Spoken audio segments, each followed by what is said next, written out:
Who are you to doubt El Dandy? Because this guy's a serious professional.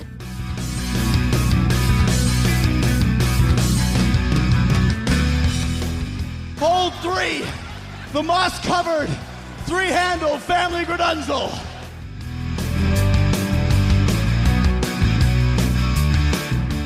I am Sir Michael Cole.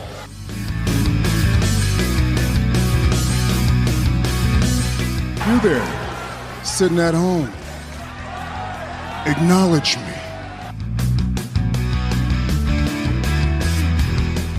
Number 4, armbar. This ain't no disco. Ain't no country club either. This is the 3 Count Thursday podcast. So let's go, baby. Hello, everyone. Welcome 3CT. We are live Thursday, March the 9th, 2023. We are glad to be back with you for another episode. Head over to 3countthursday.com. That is our homepage where you will find our social media links, our YouTube channel, and everything else 3CT related, including our merchandise store over at tpublic.com. And everything currently, once again, on sale. So if you've been cheap and you just want to cheap out on hooking us up with your support, now's your opportunity. There's that word again. To go head over to tpublic.com. Everything up to 35% off. So check that out and get that done and do the thing. Let's go around the room. No Matt tonight.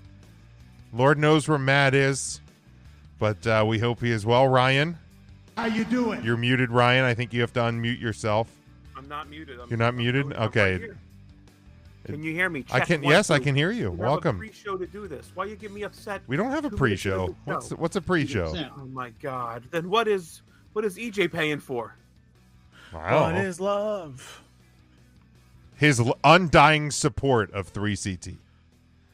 Well, we appreciate that. Sucker. He's a good boy. What was the question? I wasn't paying attention. I'm sorry. How I'm you doing fine, doing? actually. I know what the question is. I'm doing real good. Good. Where's Good. Matt? Oh. Tim. How you doing? I'm real good, Jim. Real good. Matthew. I don't know where he is, man. Hey, I don't think he's gonna. I don't think he's here for. He's gonna come for that. Yeah, I don't know. Intern Mark. How you doing? Jim, I'm tired. My brain is soup. But I do have this to say. As I look here at my friends, I see a Smokey in a darkened room. I smell Fritos and Mountain Dew. On a Thursday, he will do a podcast. It goes on and on and on and on. Smokey talking in the 3C studios. There's cheeseburger wrappers on the floor. Broken light in the room. Going to make a run to the hardware store. Smokey hiding somewhere in the night. It's broken. Don't What stop the believing, hell is Smokey. even that? Matt! Goodness Matt, sakes. how you doing? Mark, he's not here. Good this Wait, week. is he at Hottenstein Estates? The Sixers won this week. A big win. The Flyers came back from a deficit with a nice hat trick and They did not. cleaned up. And, First off, We know wait. you're lying. I'm sure. Look, I'm just impressed he knew the term hat trick. I'm impressed he knew the team Flyers. There you the go. You're not. Lions And the Eagles beat the Bears this week. Looks like the Phils are going to take out the Bruins. So Oh well, doing pretty good. we were doing pretty well there for a second. We were doing pretty. Did you say Bruins or Brewers? The Bruins. Oh, darn! So close to being right, Are they Mark. the Bruins or are they the Brewers? Actually, the Flyers would have a better shot. No, the Phillies would have a better shot at beating the Bruins actually than this. Yeah, Flyers team, probably. Are absolutely. you serious? Even at hockey, like not even At hockey. Like I'm not even saying like if the Boston Bruins played baseball, the Phillies could beat them at baseball. I think the Phillies would have a better shot at beating the Bruins playing hockey than the Flyers. The Bruins. Now, Big Jim, how are you tonight? I'm good. I'm sorry I missed the haps at Funk Brewing last night. But I'm doing well. I had dinner with some friends. I got some Indian food last night. It was very delicious. I heard there was some smoke in the city. That would down be there. that would be like Indian, like Taj Mahal Indian. Mark, I knew. Wow. I knew what the question was going to be. So no, make any kind of arrangements for a special time to be there. No, we did not have to do that. But yeah, so I heard that were the police called last night to Funk Brewing, or what exactly? Damn near. So what happened, Damn Mark? near. Let's hear. I've heard some rumblings on the mean streets of E-Town. What happened last night? Mark, you want to tell the I can- story and I'll translate for everybody? Yeah, I'll tell my side of the story. Okay, how there I we go. saw it. Tell your side. All right, so it was action movie night for trivia. So I assembled the finest team of action movie friends I could find, plus Smokey, and About we right. did our best. Yeah, Matt was there. Good old Mike Shoup was there, my longtime close personal friend of the show, Mike Shoup. Well, we did pretty good. It was second round, we were tied for first place, which was a little surprising. I thought we'd just sweep things away, and came down to the final round. We won by 5 points. 5 points. So when we were announced as the winners, I believe it was the second place team, started a small chant, something like, "They are cheaters. They are cheaters." What? Or something to that effect. Are you And my serious? good, close, long, personal time, calm and cool Mike Shoup spins around in his chair so quick with a scowl on his face, and that look he gave those guys, they could have froze from that cold stare. And Mike was like, "Are they serious? Are they serious?" Are you serious? I don't know if they were serious or not. But one thing, Mike Shoup was serious, and he was ready to throw hands. He was lit. He was very offended. Now, Smokey, what did you see happen? Mark didn't know anything about action movie trivia, so we brought in his two ringers, Matt and Mike. They won the game for Mark. And one of the two guys was actually upset because somebody questioned their ability at trivia. I think as a team we got 4 wrong maybe all night. Maybe 3. It was a really good score. For those that haven't listened before, we've talked about trivia. There's 5 rounds? There's 4 rounds. 4 rounds, 10 4 questions each round. Yeah. That a bonus. Like the bonus, the last round's bonus, it was action movies, was for 2 points each. Name every Arnold Schwarzenegger movie released in 1990 to 1999 Wow. that was not part of a sequel. Okay. And Matt and Mike just knew them all. Oh, so They knew them all. And then to put a little icing on top of that cake, Shoup went through and put the years they were released. Oh shit! A wealth of that's wild to watch him perform. That's it really is. First off, that's absurd to know that much about that. It's like It really is. He knows what he's doing. So naturally, like he's really good at it. So Yeah. I think he was extremely good.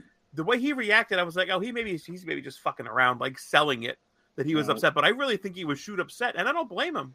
He was 'Cause it was Shoup. hard, like, He they was did- Shoup upset.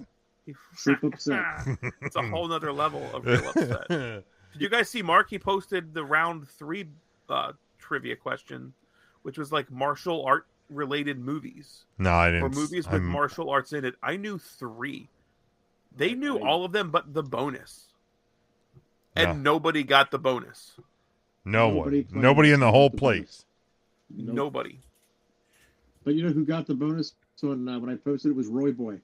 You guys remember Roy Boy? Except for I do Big Jim. remember probably Roy doesn't Boy. remember No, Roy Boy. nobody remembers Roy Boy but me. He's just Tim. You probably remember Roy Boy. Oh, I forgot Tim did work at I Target. don't remember him being named Roy Boy. He Yeah, was him just the and Roy him and Boy. Morgan. They were like I the think Shawn I know. Michaels- I think I know literally one of those movies. They were the Shawn I Michaels gotta and look. Diesel of the back room. Where did he get put? Where did this get posted? I'm sending it to our group message because you have to scroll through about 47 Mark posts Yeah, today alone. on Facebook to get it. Yeah. What is it? Today's sorry. National Keith Day, Find Change in Your Pocketbook Day, and Shoelace Day. Shoelace Day. So Bloodsport, The Matrix, Shoelace. Ninja Turtles 2, No, it wasn't one of them. or Ninja Turtles Follow that 3, bird. sorry. I don't know if that was one of them. Or no, I guess that's not Ninja Turtles. I just see the Samurai.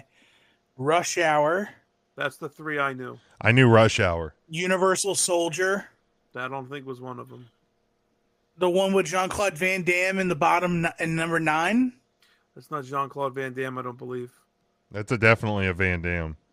Is it a Van Either Damme? that's a Van Damme or that's a Kiefer Sutherland, but that's got to be Van Damme. I don't know. Devin, we're going to get to wrestling. is Calm down. Bruce Calm Leroy? down. Put it away. Bruce Devin? Leroy show enough? Wait, Poor which Devin. one? The bottom which one? 9. Oh, maybe that was Universal Soldier. I'm sorry, I was thinking 10. Yeah, 10, I don't know. That was Steven Seagal. The bonus has like Wish Marty McFly in it, I believe. Yeah, that is Wish Marty McFly. That's the one nobody knew. Nobody knew it. Can we Nobody put knew can we it. put it up on the screen so everybody? I guess we can, yeah. Yeah, throw it up. I don't know there. the Let's answers look at it. anymore. I don't Did know. you There's not enough wrestling on the picture, so somebody's going to catch a hemorrhoid about it. say- Where's Merch Everybody's Alerts? Ricky the Dragon Steamboat could have been in one of those movies. He could have been. You might have been. You don't know. You don't know. While Tim's pulling that up, I'm gonna hit this. We didn't want to do one of these last week. And look at March the 9th in pro wrestling history. Birthdays today: Nikita Koloff, born today 1959. Rick Steiner, born today in 1961. Tiger Ali Singh, born today 1971. And Melina was born today in 1979. 1996 ECW's Big Ass Extreme Bash is held in Philadelphia, Pennsylvania. The show was the last appearance of Cactus Jack in ECW before leaving to become Mankind in the WWF. 2001, 2 days before it was due to take place, ECW canceled the Living Dangerously pay-per-view, which came as no surprise because they had no venue booked, no television to promote it, and not a single ticket was put on sale. In 2009, on Monday Night Raw, JBL defeated CM Punk to win the Intercontinental Championship, making him the 10th Grand Slam champion in WWE history. He would lose the belt the following month at WrestleMania 25 and then retire from being an active wrestler. And then lastly, Bobby! in 2018, Bobby! ROH's 16th anniversary show was held in Las Vegas, Nevada. 2 title changes happened on the show. The first saw SoCal Uncensored take the ROH 6-man tag team championship belts from the Hung Bucks. And later in the show, Jay and Mark Briscoe defeated the Motor City Machine Guns to become the new ROH World Tag Team Champions. Those were the events that occurred. March the 9th in pro wrestling history. I never knew SoCal Val held gold over there. Yeah, the SoCal Val. Did I say SoCal Val? I don't think so. Okay, it's possible that I could have. I feel like you said SoCal Uncensored. Okay, I'm hoping I did. I think you did it right. Okay, sorry. Let's. Yeah, I had Rush Hour, and that was it for me. I knew 4 was Bloodsport. Oh yeah. 5 is Big Trouble in Little Tokyo. Is that a movie? Is that the one, Tim, you thought was a Turtles movie? Tim, are you muted? You're muted. He's muted. Jesus Christ.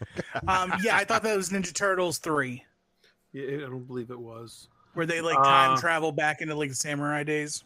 Number 8, I was pretty sure was like one of like Karate Kid 3 or something like that. It is not. It is the hit movie Best of Show. That popped into Mike's head, I don't know, 3 minutes before Stevie came around to grade our paperwork. You mean after he looked on his phone to confirm it? He would never do that. He's not a cheater. They Cheaters never never prosper. Yeah, that was a pretty tough round 3 for old Ryan. Yeah, I would have been as useless on that one as I'm going to be in a couple of weeks during that office trivia. But you have all the time to catch up on the entire series. I do have some time, but I probably am not going to. How many episodes have you watched? Well, I watched the first one. I think it was last Monday night after Raw. Okay. So I'm all the way up through episode 1. I did enjoy it. It's not that I don't enjoy it, but it gets so much better. Yeah, season 1 is literally the worst. Season 1 actually is. But like in like this is a Tuesday discussion at some point, but like shows that wouldn't air that wouldn't make air like today, and like 100%. I mean literally the first 5 minutes of that show I was like, oh yeah, that's not 2023. Tim, you've seen The Office, correct? I love The Office. Did you ever watch the UK, like the Ricky Gervais one? No, I don't care for that. Okay, just wasn't sure. Have you, Ryan? I'd rather watch the American version. Mark, have you ever watched either version? Nope. I ain't never watched neither. All right, so basically what I'm show it on Discovery Channel. So what I'm hearing is when we go to trivia at Funk Brewing in E-Town the last Wednesday of this month, we're gonna have to have security ready when Mark's ringers show up again. And now I have watched The Office twice through. And Tim got me an Office desk calendar because I have a desk job now. yeah, I have not known one fucking question on that desk calendar all year long. Not one. I look at it and I'm like, and I give it my best goddamn guess every morning, and I flip it up and I start my morning every morning. you start your day off with disappointment every morning. Okay, and you can only go up from there. I should call my friend Jason because he has watched The Office countless times. I think he would That would be great. I think he would probably. I think we could. Devin's been to Scranton. It's in Pennsylvania. It's like 3 minutes up the road. That's where the potholes came from. Because because he's got the you get it. He's got the thing. What Literally, were you doing up in Scranton, my guy? he's got the big thing there. Was it for a wrestling show? Oh yeah, he was probably up there for a WWE wrestling show. Speaking of wrestling shows, this past Sunday night. There's a segue. There's a segue. Good God in heaven. This past Sunday night, we all got together. Well, 3 of us got together. He's wandering around in the video here. He's a wanderer right now. Who's that? Tim. Tim, you okay? He's just wandering. He's muted again. You got to stop muting yourself, man. But no, I'm trying not to make all this noise.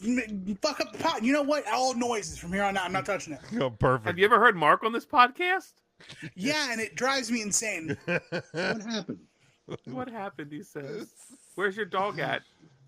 He's sleeping. Oh. He's not digging yet. He will. Give him time.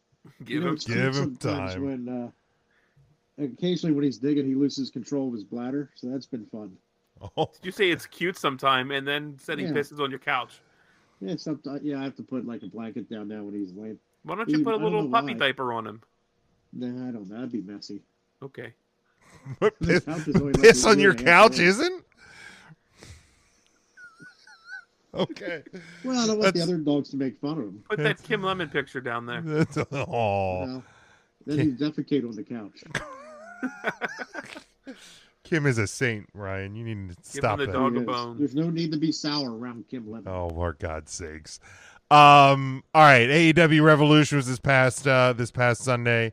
Oh, he reffed a show up there, Devin did, during the pandemic. Nice. Nice. For the WWE. Plandemic. Yes, but ain't no pandemic. Wait, hold Bring on. the swamp. This is going to get taken down right off of YouTube. Unbelievable. Fuck you, bigot. But does anybody want to talk? Because I definitely want to talk about the main event, the Iron Man match. I promise we won't make it as long as the main event.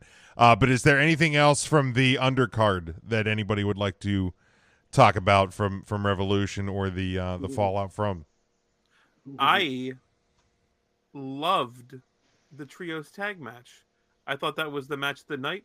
It was like a 1,000-mile-an-hour car crash, and I loved every minute of it. Yeah, Exactly what I expect from a Young Bucks and Kenny Omega match, and I loved it. Yeah. Absolutely lived up to everything I'd hope it would have been. Yeah, no, I agree. I think I think it was. I also think it was the match of the night. I was excited to see House of Black win, and start kind of maybe a different direction for the in the trios world in AEW.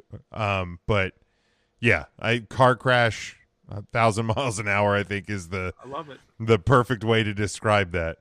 Give me all of it. House of Black. And kudos to Julia Hart for eating the V was it the V trigger? Yeah, perfect. Absolutely perfect. Devin, you wanted to talk about wrestling. You didn't even watch wrestling. Come on now. Devin's upset. Couldn't now I'm Hold on, upset. they're making a left. Another left. Yes, they're athletes. I get it. All right. Anything else besides the main event? Yeah, I got something to say. Oh, Here it okay. comes. Here we go. He's You upset. said other than the main event? Other than the main event. I ain't got nothing to talk about. All right, Mark, you got anything? You want to talk about anything? Let me think here. Wrestling related, or are we talking about that pay-per-view? Yeah, we're talking about that pay-per-view. Honestly, it was very forgettable, and other than maybe 2 matches, I couldn't tell you who won because it just was not very memorable, in my opinion. Are you serious? I am serious, Mark, and I'm sorry if it upset you. I think you'll be okay. You All right. were But I'll tell you pretty what I excited remember when was Ricky those, Skaggs won. Yeah, you. Oh, that's true. Ricky Skaggs, her. I didn't realize he was going to wrestle. Skaggs, You were excited about that. her. I was excited to see those coconut snowballs, or whatever they were called. Her. They were tasty cake, and they had coconut in it, and I thought everybody would enjoy them. And it was just Ryan. Look, okay. Well, I ate half Coconut's of an old one, person food. and it was okay. I would never buy them, but I wouldn't not eat them again. You know, somebody handed me one, and it was like, hey, did you have breakfast? And I'd say, no. If you want a coconut snowball, I'd say, all right. It wasn't a fucking snowball. There's I think they were called Tasty Cake Hippity Hops, That's what it was, a hippity hop. and it's That's like a exactly peanut butter what it candy was. cake, But- just with no peanut butter, no peanut butter, very add, little like- cake, and a bunch of coconut. Yeah, it was delicious if you like coconut. Yeah, if you like I if didn't you know like coconut, was so polarizing. Cousin okay. Brian said in first grade he stole a hippity hop from Tony Kickline, and Tony Kickline bit him. Is there Remember a those hippity robot? hop balls? I heard a robot. All right, Robot. Yeah, y'all told me to stop muting, so you guys get all the effing noise. that's I okay. love robots. I just wanted to make sure that we were. Prayer. Look at that face he looked. He made that face. I just wanted to make sure we were okay. All right, Tim, we're gonna Let's talk talk about that women's match. Do we have to? I don't know. It's a wrestling podcast, ain't it? They ain't clever. It wasn't good. Wasn't so good. Not so good, Al. Wasn't so good. All right, well, let's talk about the main event. Tim, I think you have something to say about the main event. Everybody need to calm down. All right, Taylor. Everybody need to calm down. Take your level of excitement from here. As this is the greatest Iron Man match in the history of Iron Man matches. And MJF is super great, terrific. And bring it down like 3 notches. Okay. This just in. American Dragon Bryan Danielson puts on great wrestling matches. He shits 4-star matches in his sleep. Actually fills the bed in his sleep full of 4-star match doo-doo. He probably had a 5-star match with Brie. He had 2 confirmed, 2 Two, 5-star yeah. matches with Brie. But that's not the point. The point is, did MJF carry his load? Did he carry his half of the match? Yes. Did Brie also carry his load? Yes. For Yes. 9 months twice. Yes, twice. Okay. Now that your joke's out of there. So I thought the match was okay for the first 37 minutes or 27 minutes, and it was outstanding for the last 37. My biggest problem, 23 and 37 is 60. Okay. I thought you said 27. My biggest, I said 27 and then I changed it to 23. My biggest complaint about all of it is WWE gets complained multiple times for not being creative. MJF creatively finds an oxygen tank and brains Bryan Danielson with it and basically just ruins a really good match. Like, that's cool. That's like his story. It's not creative. But to me, I'd have liked to seen him find a way to win that didn't involve him. By the way, like, almost all of his falls were cheating. Which, again, he's a bad guy. I get it. He's supposed to cheat. He's a bad guy. Blah, blah, blah, blah. But AEW creatively wrote that into the rules, that there is no time between falls, so you can take the low blow disqualification and catch 2 pins like this. Because that match was creatively written, unlike a WWE match where everybody has to, like, back to vertical base to start. Well, I mean, getting yourself disqualified and then cashing in on falls is not even new to WWE. They did that during the Kurt Angle Brock Lesnar Iron Man match. Like, Brock gets himself disqualified with a chair and then he picks up 2 straight falls. Well, that's true. So it's not, I'm not worried about that. I'm not worried about what happens in the middle of 60 minutes. I think that the Iron Man match is solid. It's the sudden death part that misses me. Well, here's I'm actually kind of with you on this. Sudden death. And I love sudden death. Ryan and I, we were talking about it when we were heading home from Cousin Brian's on Sunday. After the show, yes, we were discussing this. Is like, I was really tired. Thank you for driving me home, by the way. I mean, I didn't drive. I thought you drove. Who's going on a drive? How the hell did we get home? Anyway, but my problem with it, and because when MJF won in sudden death, there was almost no reaction to it. Because, like, in an Iron Man match, a champion doesn't need to win. A champion just needs to not lose, right? Like, in theory. Yeah, in theory. Well, that's all title matches, though, There right? should be Well, a right. championship advantage, correct. Like, any of them that have a time limit or... Well, I mean, an Iron Man match literally has a time limit. So, but like... all AEW title Correct. matches have a 60-minute time limit. Correct. So, but there was nothing that said, you know, that, and I understand that it's the Booker mentality, whatever, sudden death. You know, we probably all should have seen it coming. I didn't build that into my predictions because I was like, I don't think they're actually going to do the sudden death thing. But the problem was, like, the way they did it, you got more of a reaction from the crowd when it was just announced that it was a draw.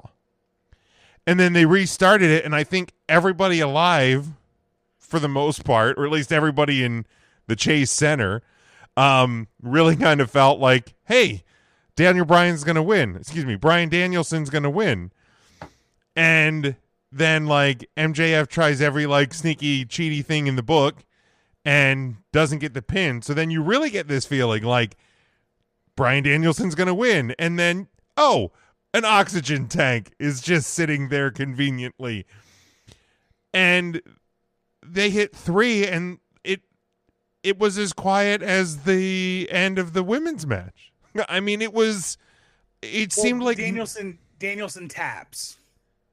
Oh, that's right. Yeah, he but, like, the match is over, and like, I just felt like nobody cared at the end of at 1 hour and 5 minutes. Nobody reacted to the end of the 65-minute match, and to me, that's a bad look. It is, But also, like, my biggest gripe is not like the match in general. It's just the fans' reaction to it. That like a match like this empowers the MJF fan base more.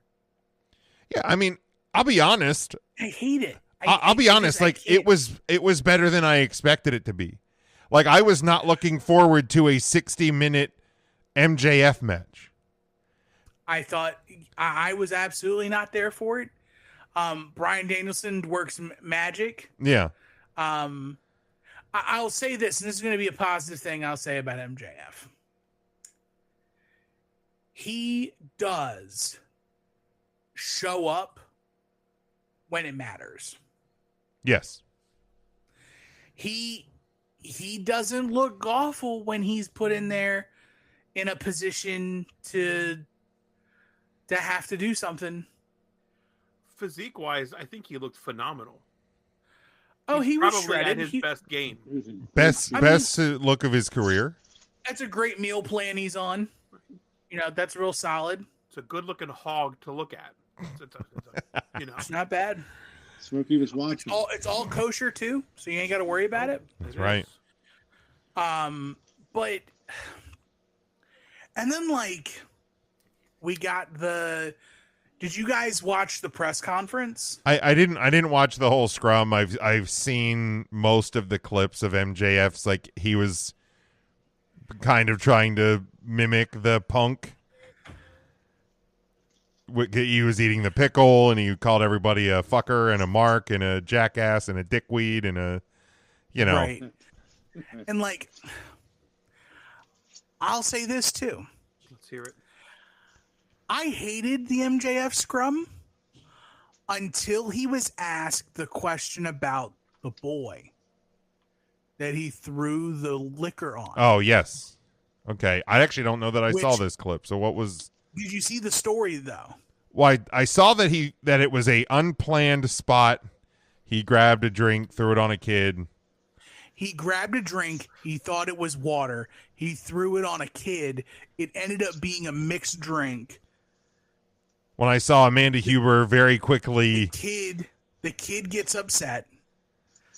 So, like, Amanda Huber and team take it over. Everything's cool. And they ask the question in the scrum. Like, what are your guys' thoughts on Titus? Titus was the name of the boy. Okay. And MJF responded with, I thought the kid looked thirsty. And then Tony said...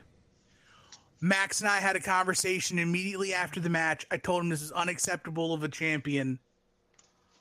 He knows better. It won't happen again. Okay. And literally from that moment on in the press conference, we get a Maxwell Jacob Friedman that I want to see. He's being snarky, but he's doing it in a way that doesn't feel fake. He's not putting on a presentation. Yes, he's still doing the pickle gimmick, and like the pickle gimmick's great. I loved it. I love the pickle thing. What's your favorite type of pickle? I don't like pickles. Oh, that's right. You're not a pickle guy. Not a pickleman. I didn't know that. Not a pickleman. So Not a pickleman. I love pickles. not a Pickles aren't a pickleman. big And deal for so you, Tim. yeah, no dill, no They're not bread a and big butter. None of that. What about gherkins? No. I already got one. I don't need to worry about anything else.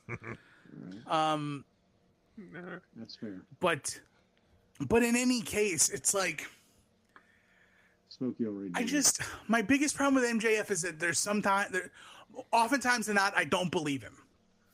Okay, I that's don't fair. believe his character. I just don't. I feel like since he's become champion, it's felt very forced, more so than ever. Yeah, and that's me, and I've been an MJF guy forever. I'm talking out of one hand, and like I'm thinking in one hand, and I'm talking out of the other. Like, I would love to see MJF the champion with focused booking. Well, then you're not getting that in AEW. the battle of 2024 it can't come soon enough. Can we talk about the booking for a second? Yeah. And the match, because I feel like it gets brought up a bunch of times with John Moxley gets brought. Is it damaging to your main event, your 1 hour Broadway main event, that you had this Texas Death Match where both guys drew color? So when Daniel Bryan and MJF draw color in their main event, you've seen it already. Does that hurt the presentation of this match at all? Or were you okay with multiple matches getting bloody? I think it hurts the presentation more that you see, Mox and others bleed gushers almost every Wednesday, and then you're going to have it on a pay-per-view. Having it happen twice on a pay-per-view, I don't think is the problem. I think it's AEW overuses blood and WWE dramatically underuses blood. I would love to see one or both of the companies just kind of find a middle spot where, because we've often gone back to Kevin Owens' debut when he accidentally breaks CJ Parker's nose. Rock hard Juice Robinson. And that made so much of an impact because Kevin Owens came in and bloodied a dude on night one. Right. But smashed the dude's face. Right? Incidentally. But I think it's more that you see it all the time in AEW. Okay. As opposed to it happening twice on one show. My buddies DJ and Brett over on We Need Wrestling drops every Friday on the soon to be named network. They had a really good thought about what AEW's real problem is that they give away too many pay-per-view level matches. That's fair. On television, so that when you get to the pay-per-view, you're not as excited because you get one or two you get multiple pay-per-view quality matches a month. And I get that there's 4 shows. I get that there's 4 pay-per-views a year for AEW, and you got to find a way to keep everything strung together. Right. But their crutch is we're wrestling. Yes. And what WWE does well is, hey, if you want wrestling, you pay for it at the pay-per-view. Yep. Yeah. You don't pay for it. You don't get it. You maybe get one banger on television a month. Yeah. Maybe. Cody and Chad Gable gave us March's banger. Yeah. On SmackDown or on Raw. Thank you. Cody and Gable smashed it out. Okay. That's it. No more. Yeah, no more. No more great matches on Raw until WrestleMania. And I love that. That's a great philosophy too, man. Paint by number, and then you see the final painting in a month, and you pay for that, right? But we're gonna give you the little bits. You're gonna get a happy little tree here, and that's all you're gonna get. Little bits. Just little bits. And then eventually, at the pay-per-view, Bob Ross comes out and he beats the devil out of it. He sure does. Some happy trees. Let me ask you this real quick before this is my last thought of the match, because I really didn't have any problems with the matches at all. I thought the card was great. I thought it was laid out okay. I don't think it was their best pay-per-view. It might be their weakest pay-per-view outside of at least in a little while. I think, and I instantly said it, my biggest gripe was with the announcement of overtime. Not the fact that it was going into overtime, but the fact that they don't have an authority figure outside of Tony Khan. And Tony Khan, I think, has said, I'm not an authority figure. So to hear Justin Roberts say, Tony Khan announced this will go into sudden death overtime, I feel like it was a way to put Tony Khan over in that moment. And I didn't like that. Tony Khan's name didn't need to come out of Justin Roberts' mouth to say why we're going to an overtime. That whole fucking thing of Tony Schiavone getting the message and then walking down to Justin Roberts and coming in his pants when he got the announcement. It was awkward, man. To me. But to hear them say Tony Khan has said this match won't end this way, it's going into overtime, I felt was a way to put Tony Khan over that didn't need to happen. So Tony Khan has been booked, or whether you want to agree it's booked or not, Tony Khan, every time he's addressed, is the AEW general manager and owner. Or like, there's a specific phraseology they use for Tony Khan. Because he's not executive vice president. But they say general manager. Okay.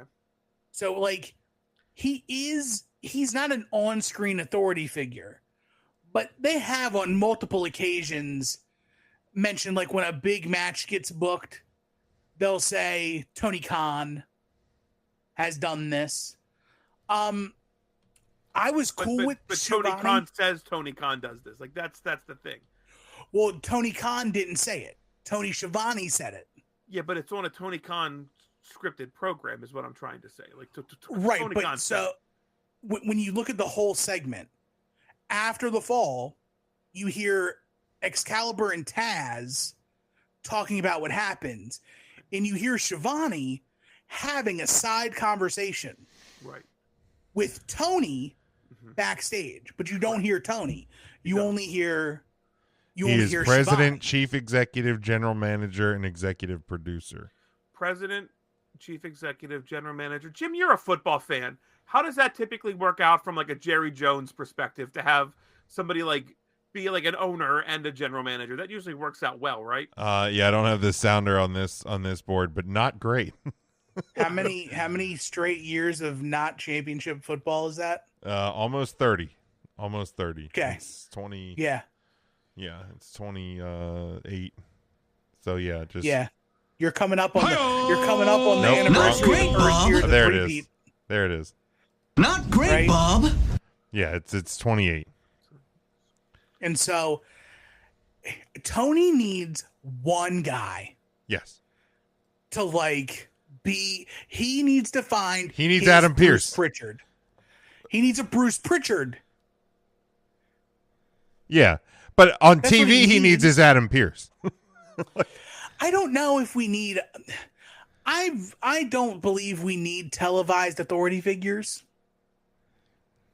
I think televised authority figures reeks of, oh, we can't let you know that what wrestling is, so we have to give you a proverbial figurehead that's not the actual figurehead.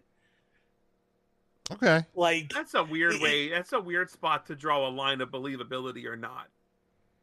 At a general manager figure. I here's the thing. I think Right, the like, days of what's the point of having I think the days of the corporation and the authority are over. I think what WWE is doing with Adam Pearce I think is probably the best way to do it, the way that NXT did William Regal, where it's like, you know, there's a guy in charge.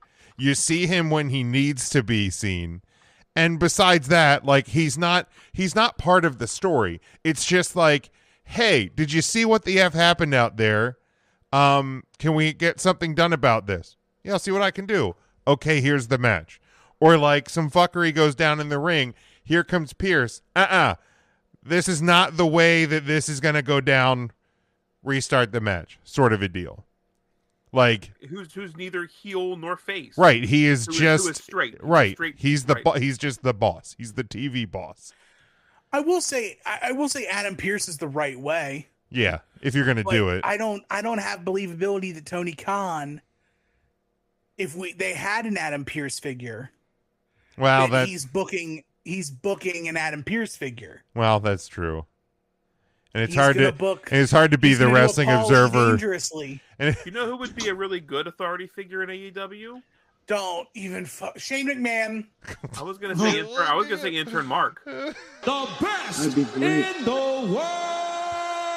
It doesn't hurt so bad when I say it. I'm annoyed now because I wasn't even gonna say it. I was just trying to get Mark's input. I'd make a great AEW commissioner.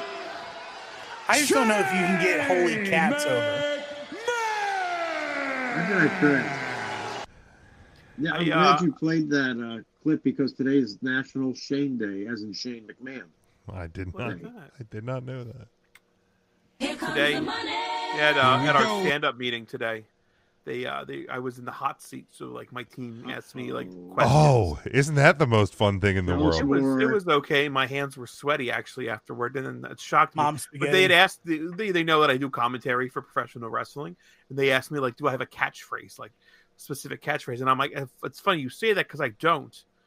The guys that I do it with, one the guy that works here, Jim. Used to say "what a maneuver" a lot, so I called him out on it one time because, like Vince McMahon, the creator of the WWE, used to say "what a maneuver" when he did commentary. So, like Jim started to say it in one match, and he was like, "Oh, what a maneuver," and he just stopped in the middle of the. My brain just locked up, and that's like his go-to, and he tries to bring it out like once. I get it. I get it in one time. And then I said, our other guy that we do it with, his name's Mark. He tries to get holy cats over. And I hate hearing it, but I don't have a go-to saying, which is fine because I feel like I would say it in every match. Yeah, I try not to maneuver much, but I always maneuver once. One maneuver. I always event. I always maneuver. It's usually a main event. Main event. The Red Scorpion. It's the Scorpion Flop or whatever he calls it. Whatever it is, and it's the what a maneuver. The what a maneuver. But he raked my back. He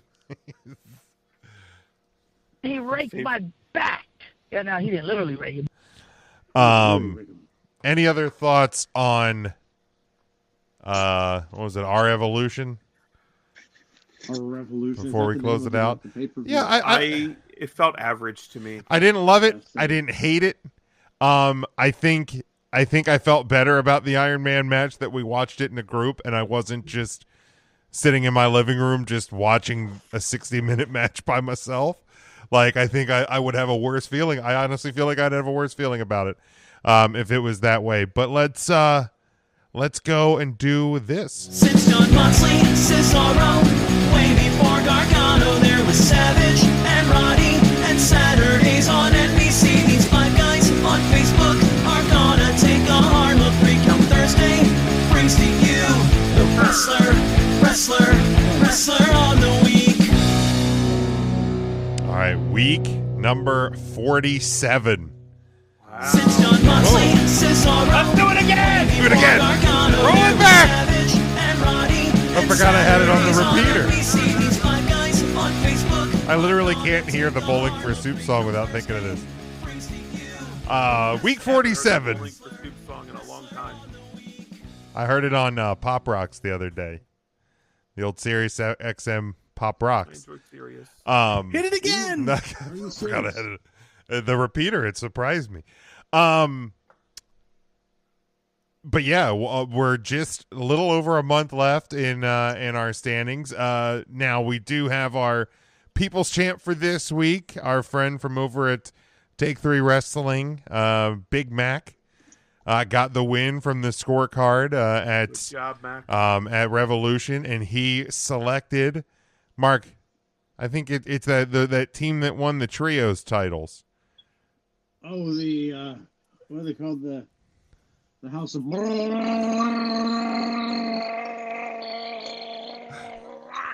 That's the ones. So that's who Big Mac selected as the People's Champ this week. I will give Matt. He is not with us this week. He had Sami Zayn at number 5, Jamie Hayter at number 4, Hangman Page at number 3, Jey Uso at number 2, and MJF at number 1. So Ryan, you want to go ahead with yours? I knew Matt was always an Uso fan. You guys acknowledge them. Matt goes hard in the paint. Number 5, John Cena returned and cut a promo on Austin Theory, and there's a match at WrestleMania happening, and I thought it was a pretty good John Cena promo, and it was a pretty good pop. John Cena's back. That's exciting. Hangman Page beat Dean Ambrose in that match. Both got bloody. He did. Choked him out with a chain. Wild stuff there going on. MJF, he wrestled in a 60-minute match, and I didn't hate it. Powerhouse Cobbs, he is your new TNT champion. He won the Sonic Ring, and then he won the match on Dynamite, because winning championships means some things. So I'm assuming we'll see Powerhouse Cobbs and everybody else's list. And then House of Black, the new Trios champion. All right. Or whatever. Tim, go ahead. Number 5, Hangman Page. Fantastic Texas Death. MJF, really great retention of the AEW World Title. Powerhouse Hobbs beating up already wounded up Wardlow for the TNT title, getting his just desserts. Jey Uso doing more with a hug and a super kick than Shawn Michaels ever did in his entire life. Number 1, Preach. the House of Black doing the unthinkable and knocking the Elite down a peg or two. All right, in turn, Mark. I'll be darned. Well, number 5, I have Sami Zayn. That guy is over like Rover with the fans. The fans love him. And then Jey Uso. Boy, that pop when him and Sammy embraced on Raw, that was something. That was a big pop. And number 3, I got that Hangman Adam Page, because he beat Dean Ambrose and Mitch in that match with they had in Texas. Should have had in Oklahoma. And number 2, they took the 6-person tag team titles from the Elite. That's the House of Black.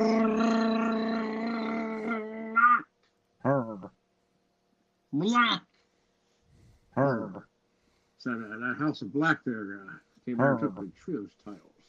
It's called the 6-man tag team belts back in my day, but now they're called the Trios. Everybody wants to be Trios. Hey, did you see who the Trios champion is? You can't say 6-man now. The Trios. Okay, thank you, Jim. Number 1. And number 1, I didn't hate the match. It was better than I thought it was going to be, but still, that MJF hi, Mark. Hi, boys. That MJF, he's a heel. And he retained that championship against Daniel Bryanson. I've been calling Bryan Daniel for years. People say I'm getting too old to do this.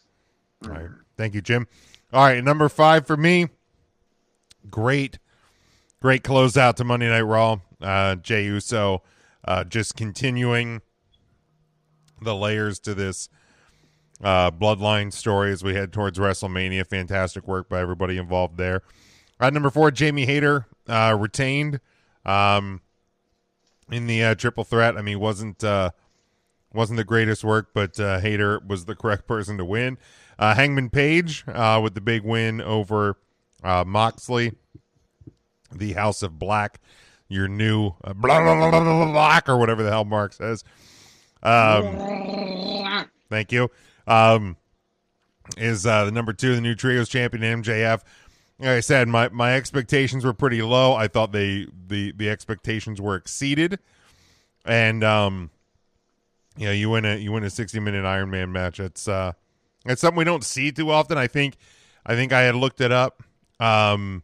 And the last time we had seen like a one-on-one 60-minute Iron Man match, like just in WWE, was 2009. So that this isn't something you see very often. So kudos to MJF. For the week, Tim? For the week, we've got Powerhouse Hobbs at 5th.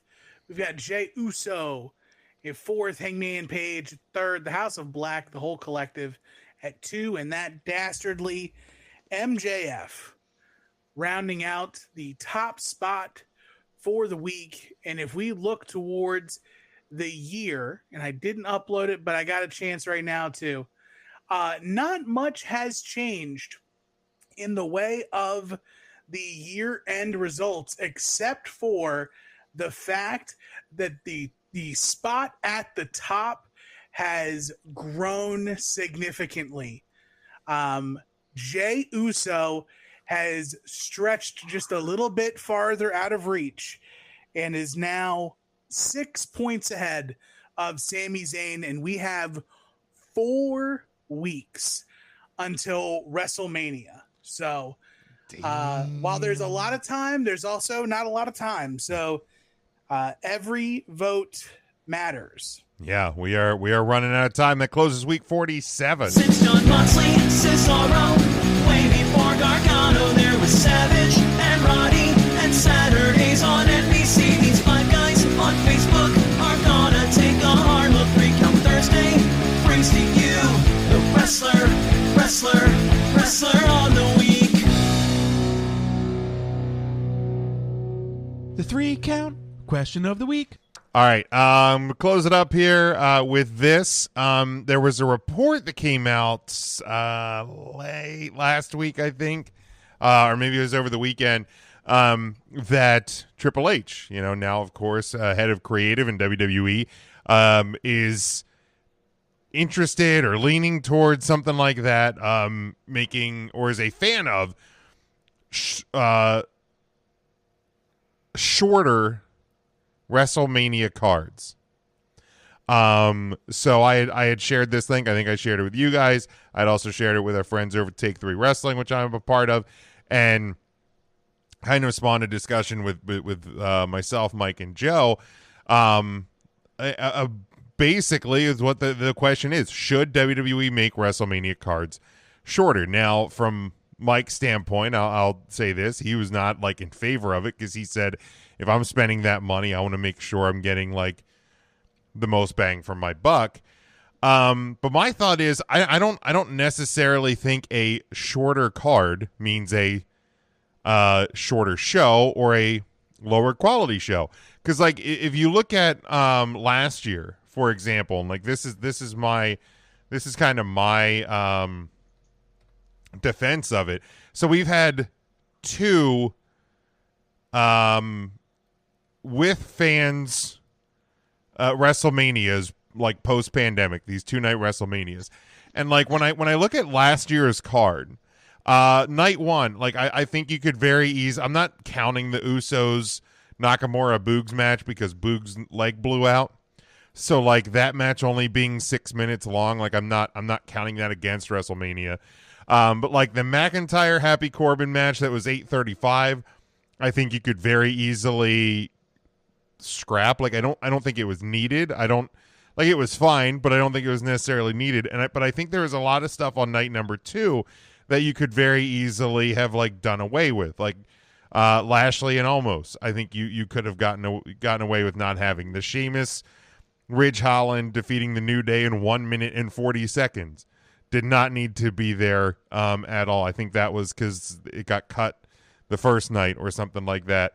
The McAfee Austin Theory match, and then the McMahon McAfee quote unquote match. And I understand that was a point to get Austin to come out for the second night, but you could technically, there was 9 matches on night 2. There were 7 matches on night 1. I think you could very easily have gotten away with a 6-match card each night, and both nights of WrestleMania last year would have been good. You can still have some segments here or there. People still need to get up and go to the bathroom. People still need to get up and get food or stretch their legs or whatever. Those fans are going to be in there for a long time.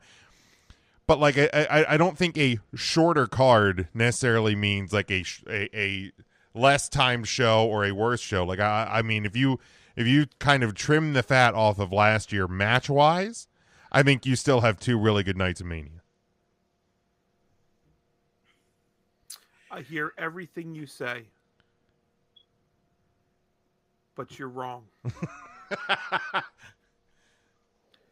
You need to trim a whole fucking night 2 and give me the granddaddy of them all. Even if it happens to be a 5 or 6 hour card, I want 1 night of WrestleMania. Give me the important matches. So yeah, trim the fat, put it all in 1 night. Let me just do it in 1 night. Make it a Saturday. Let me recover on Sunday. Okay. I'm not opposed to that either. Like One night. I don't want to pay parking twice. if Triple H if he is in favor of shortening the card, then I am fine with a longer one night show. Like if you're going to shorten the card, I'm not saying give me 3 hours of Mania or 4 hours of Mania. You want to do 5? Like that's fine. Carry over in a little over 5. That's fine. I have nothing against that either. Absolutely not. Give me 7 to midnight. Yeah, I'd be fine with that. Tim, you're shaking your head. Give me 7 to midnight 2 nights. It is Mania. It's not wrestle Mania. good time. Mania. It's not manias. Mania. It's a Mania that's so big you need 2 nights. Once. It's big. It's enormous. Yes. Mark, what do you think? Well, I like the 2 nights, and you know what? There's a few matches you could trim, but I think, like you said, the last 2 years or so, there hasn't been any on there that were absolutely, completely well, yeah, I guess there was unnecessary matches. There was. But, no, I like the 2 nights. And you can probably trim maybe 1 or 2 matches off each night and be just fine. But I get it. They're trying to get everybody on the card. I get it. But, yeah, we don't need to see Almost and... Well, and I think you can still get everybody on Mania in different ways. Like if you're going to do the Andre the Giant Battle Royal, which I guess that last year they did that on SmackDown, and they might be doing that again this year. But like you can have more superstars as part of like a backstage segment or something like that. Because again, you're gonna have segments in between matches that again you gotta give the fans in the arena. And I get that's what some of these 3 and 4 minute matches are for. These are opportunities for the fans in the building to get up and move around, because like we're sitting in our living room watching it, it's very quickly to like run to the bathroom and like grab a drink or grab a snack. Like when you're down on the floor of a football stadium to get to a restroom or a concession stand, that's quite a haul. So the stuff's built in there. So I think you can still have that. But I also think, and Devin I think kind of hits it here too. Having a shorter card can maybe instead of having a match that's 2 years ago you had a KO versus Sami Zayn match that was 9 minutes, maybe that could be 12 and a half, 13. Like give the people that are on the card a little bit more time to do their thing, as opposed to just like, well, let's make sure we get Ridge Holland on here. Let's make sure he gets that 1 minute, the 1 minute tag spot like we got last year. So yeah, I mean, I think if you still get, because I think both nights last year were about 3.5, 4 hours. So if you're going to give me that both nights, I don't think it necessarily needs to be a 8-match card, 9-match card. You could probably get a 6-match card that's going to be a really, really good Mania card. Now, that said, Tim and I were discussing this before you guys jumped on the call, before we went on air. Like we're already at 8 confirmed matches for this year. Because you have Seth versus Logan Paul, Reigns versus Cody, Charlotte versus Rhea, Bianca versus Asuka, Brock versus Omos. Gunther's going to be defending the IC title. Austin Theory versus John Cena. And then you have Trish, Lita, and Becky versus Damage Control. On top of that, we're fairly certain that we are getting Lashley taking on Bray Wyatt. So that's going to be 9. You're going to have the Usos probably defending against KO and Sammy. That's going to be 10. I think there's probably going to be another match or 2 that probably takes shape. So maybe we do get 6 and 6 and round out to a 12-match card. Or maybe they do throw battle royals on each night or something. I don't know. Like, I assume that they're still going to happen at some point. Didn't they typically throw a pre-show match on each night too? Let's see. 30. Like I know 39 had the Battle Royals on the pre-show. 37 there wasn't any pre-show matches, and 38 there wasn't either. Last year there wasn't. Or not 39, 35. Yeah, 35 there was when it was still one night. Because last year they did WrestleMania SmackDown. Oh, that's yeah, and I think they're likely making that the Intercontinental. It was the Intercontinental title on SmackDown and the Andre. Yeah. So I think you'll probably get that this year on WrestleMania SmackDown again. Yeah, they haven't really done pre-show matches like post-pandemic. Like I feel like that's kind of a done deal in the WWE. And I'm okay with it. I'm fine with no pre-show matches, but we'll see. Obviously, we have a couple more weeks to see how this card continues to shape out. When is the Puerto Rico event? That is May 3rd. May, beginning of May, and then the King and Queen of the Ring is at the end of May. There's no show in June, and then the first weekend of July is Money in the Bank at the London. So wow, yeah, WWE Puerto Rico event, Saudi Arabia, and London in a row. Yeah, that's pretty freaking wild. Yeah, three straight premium live events.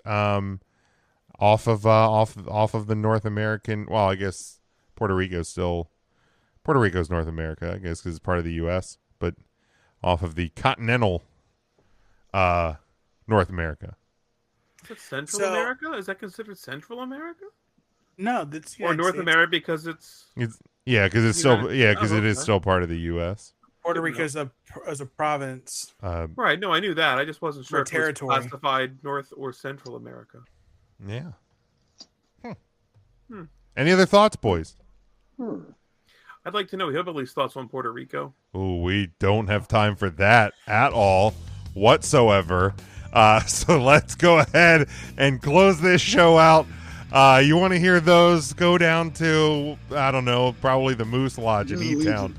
Oh, the Legion. Got it. All right. That's where we're going to wrap up for this week. Thanks for playing along, everybody. Make sure you catch us and subscribe on all podcast platforms as we have the Tuesday podcast. We'll be back live next Thursday night, 8 o'clock Eastern time on Facebook, Twitter, and YouTube. Until then, stay safe, stay smart, and as always, go for the pin.